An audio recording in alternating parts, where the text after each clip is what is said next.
Hello everybody, welcome to part 2. We are going to continue to talk about internet problems. So, if you would live without internet, how would it be for you? Think of life without your phone, without your computer, without anything that involves internet in it. I think he's the one that should answer this question. Well, Go on. I mean, that's what I'm trying to do right now, kind of, because I'm in 12th grade, I need to study, so I'm trying to put away my phone, put away my laptop sometimes, but not having, at a point, it just kind of makes an addiction. Like, when you put away everything and you are just far from viewing like whatever you view regularly, it creates boredom.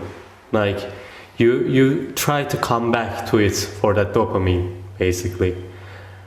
I think like if you want to improve yourself, internet is a useful tool, but it can be an obstacle when doing some things. So removing it could be good for your improvement, but again, like it's not that easy of a task. Now you just left your phone because you have to study, right? Yes. Well, think of it this way.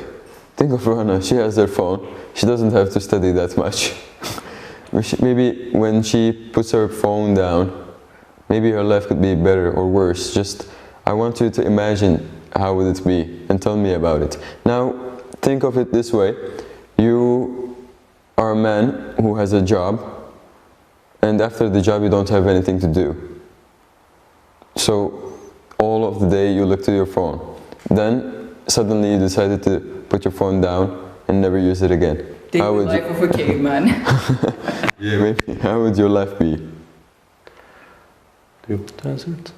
Okay, so I deleted Instagram about 3 days ago, and before that I deleted Instagram one more time, and that was during my SAT exam season. So I did it to study, but before that my Instagram was also deleted during this whole summer because I felt like it was wasting my life. I would just like spend 3 hours on the app and just waste my time, and that really bothered me. To be honest, when I deleted Instagram for the first time, I felt like the world was empty. Like I felt I couldn't feel the dopamine, so that bothered me so much. So for 1 week I felt really bored, but then after 1 week I got used to it, and I saw a lot of things to do actually, like the things that we don't do because we don't have time because of using our phones. That might be reading a book, I don't know, drawing something, having fun with your friends, speaking with your family, and a lot more. So when you delete the app, you see a lot of things to do actually, a lot of things that you actually miss out in your life. So you just do that, and as a result you just forget about the app. So that was basically me, it was my experience during the whole summer. So I forgot about the app, and that was like the best 3 months of my life. So get used to it. Yeah, that's like, my biggest recommendation for everyone. When you can adapt to it, it's like what she said, like you realize there's so much to do, and you have fun doing the most boring tasks because you don't have anything else to do. Like one time I went to my uncle's house for 3 days, and I had no laptop, no phone, no TV, so like I had absolutely nothing to do. I couldn't go out, I was at home all day, so I started studying out of boredom. Like I started actually enjoying it. Like when you have nothing else to do, you can do the tasks that you need to do much better. Like you start to enjoy them because you don't enjoy anything else. Exactly. Yeah. So when you go to university, do you think you are going to leave your phone, or maybe just continue with the phone that you have right now?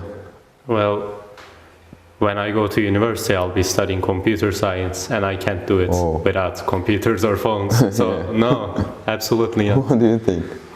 Yeah, for example, like you're studying something related to technology and you don't have a phone.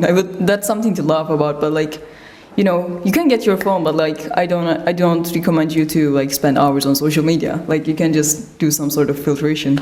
Yeah, the thing is like you don't have to entirely remove your phone. Just use it for your benefit.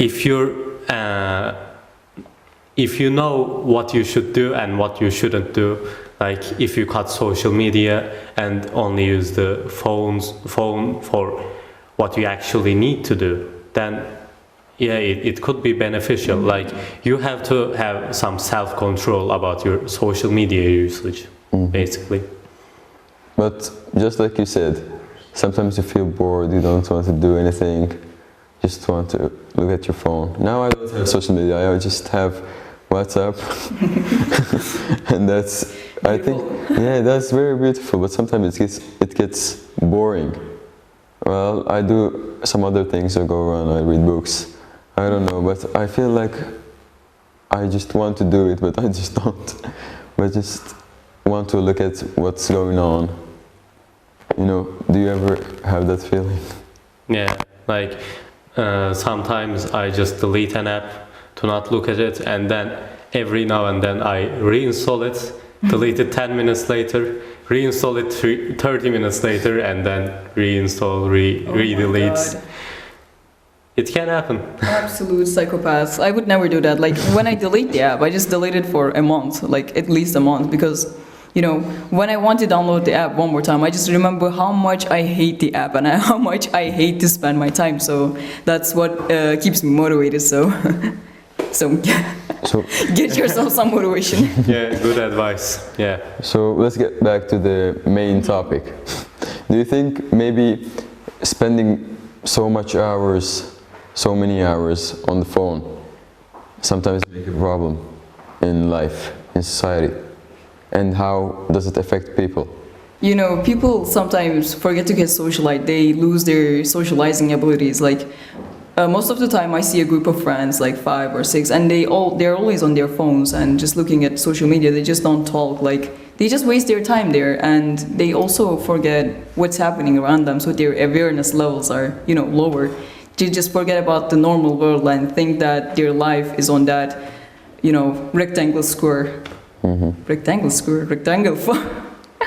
Rectangle object, sorry. So I think it's a very big problem for teenagers. Like they just forget about the actual life going on around them. So yeah, like they lose their life basically.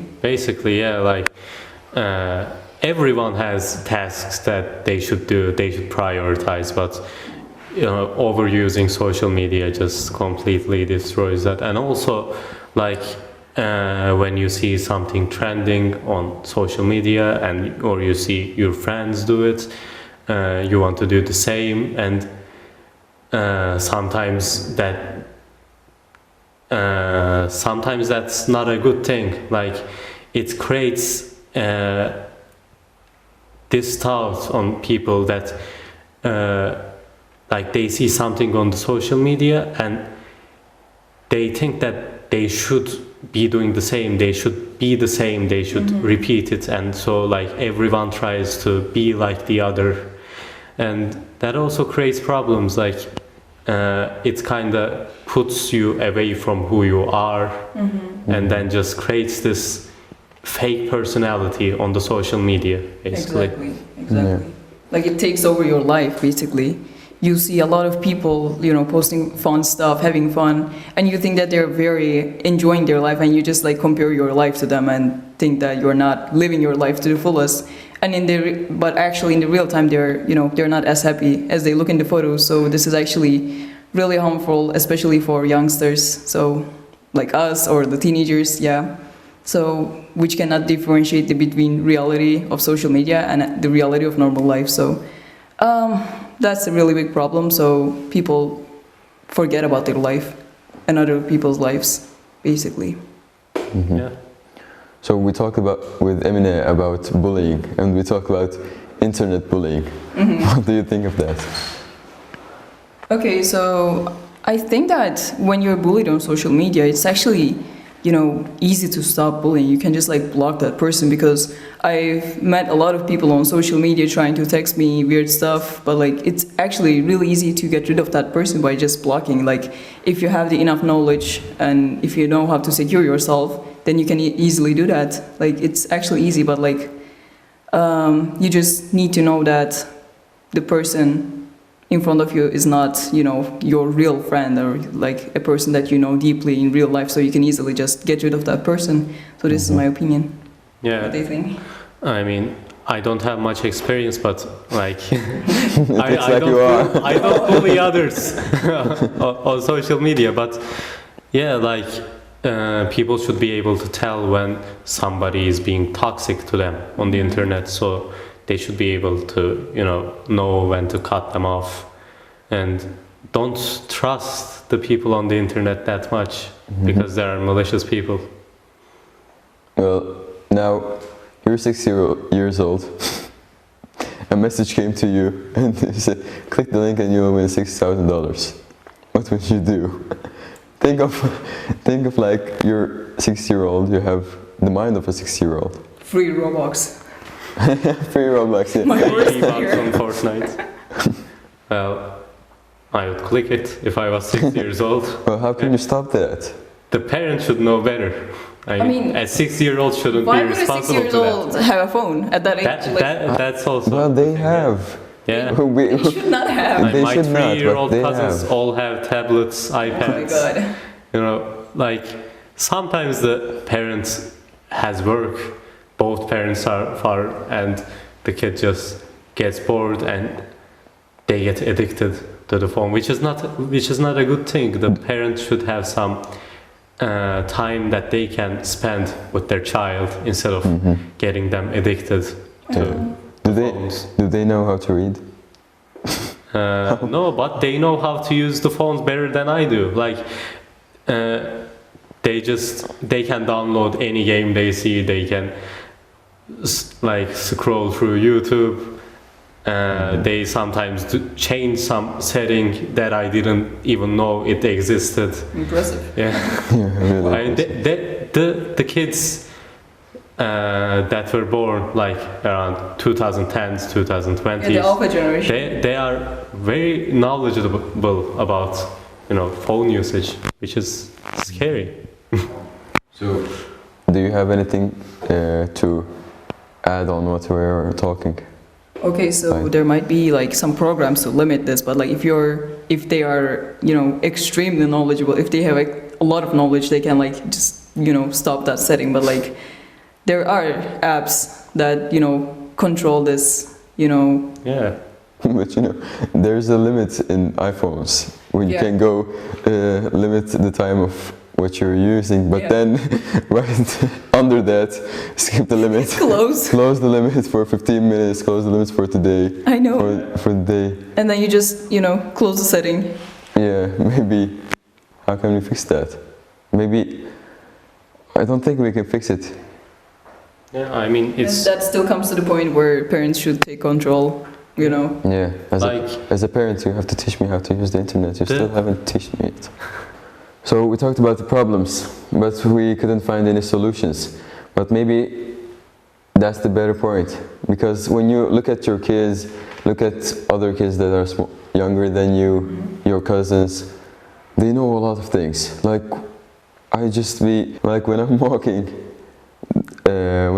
in the street, I see some kids, and these kids are talking with their parents, and they talk like they know everything. Not like they really know everything because of internet, because of what they are seeing, because of what they are watching. Like there are some disadvantages, but their advantages are really good. I want to thank you for coming to this podcast today. I really appreciate it. Thank you. Thank you for that. So here's another end of another Yaşam Tasarim experience. Until next week, peace out.